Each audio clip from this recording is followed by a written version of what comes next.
Забыл сказать, когда здесь вышкребаем огонь, да,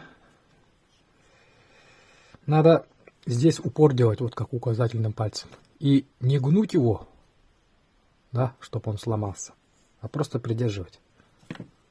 Прямо сильно.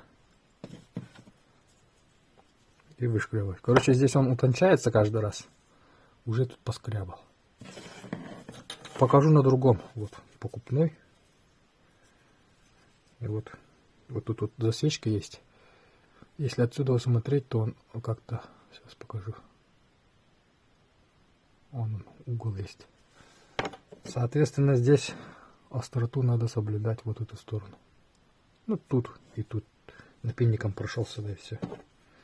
Чтобы он там не круглый был. И вот четко высекается.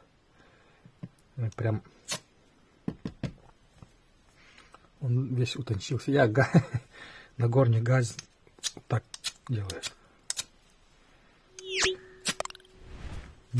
Сразу огонь.